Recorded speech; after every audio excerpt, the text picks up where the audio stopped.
maintenant la Norvège. La Norvège, c'est un pays du nord de l'Europe. C'est parti sur notre petit bateau de voyage. Pour y aller, on est parti de Bretagne. On a navigué par l'Angleterre, l'Irlande et l'Écosse. La Norvège, c'est un super grand pays. Rien que les côtes de son continent font une longueur de plus de 2500 km. Et en plus, il y a environ 50 000 petites îles au total. Les paysages de Norvège sont un mélange de décors de mer et de montagne. Le relief du pays est très accidenté. Il y a beaucoup de vallées, de lacs et de glaciers. Ce pays est un pays vraiment riche avec plein de ressources naturelles. La terre en elle-même est constituée d'un rocher qu'on appelle le granit et le gneiss. La Norvège abrite des glaciers de très grande taille et beaucoup de chutes d'eau. Un glacier est une masse de glace qui se forme par le tassement de couches de neige accumulées qui se sont transformées en glace.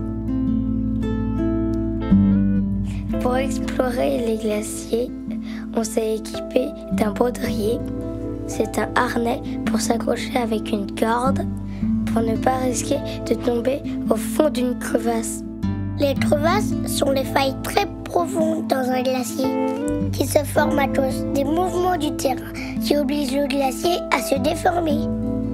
On est même allé voir en dessous. C'était impressionnant de voir toute cette eau gelée au-dessus de nos têtes. Mais c'est un tunnel de glace! On est sous le glacier, les gars!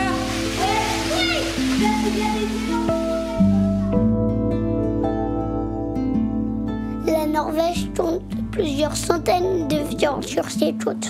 C'est les glaciers qui ont creusé ces failles dans la montagne. On est à Trollfjorden.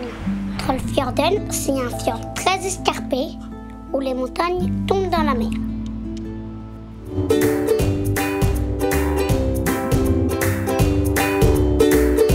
Salut les kids, c'est Tanguy. Alors moi j'aimerais savoir comment vous faites pour vous reposer et pour dormir puisqu'il fait jour toute la journée chez vous.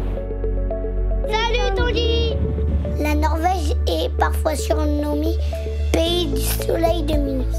Là il est 10h, nous on est en pyjama, on va se toucher, mais lui le soleil, il est toujours pas couché.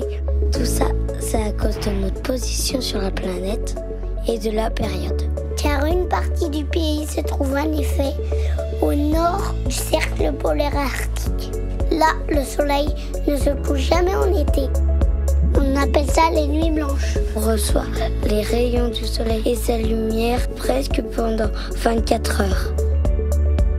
En 24 heures, la Terre, elle tourne autour de son axe. Et cet axe, il est un petit peu incliné, comme là sur ma bouée. Pendant une année, la Terre, elle fait le tour du soleil. Et en été, à cause de ça, la partie nord de la Terre, elle reçoit plus de soleil. Pour dormir, on est obligé de mettre des occultants pour boucher la lumière sur tous les hublots du bateau. Bonne nuit! Sinon, c'est pas facile de s'endormir.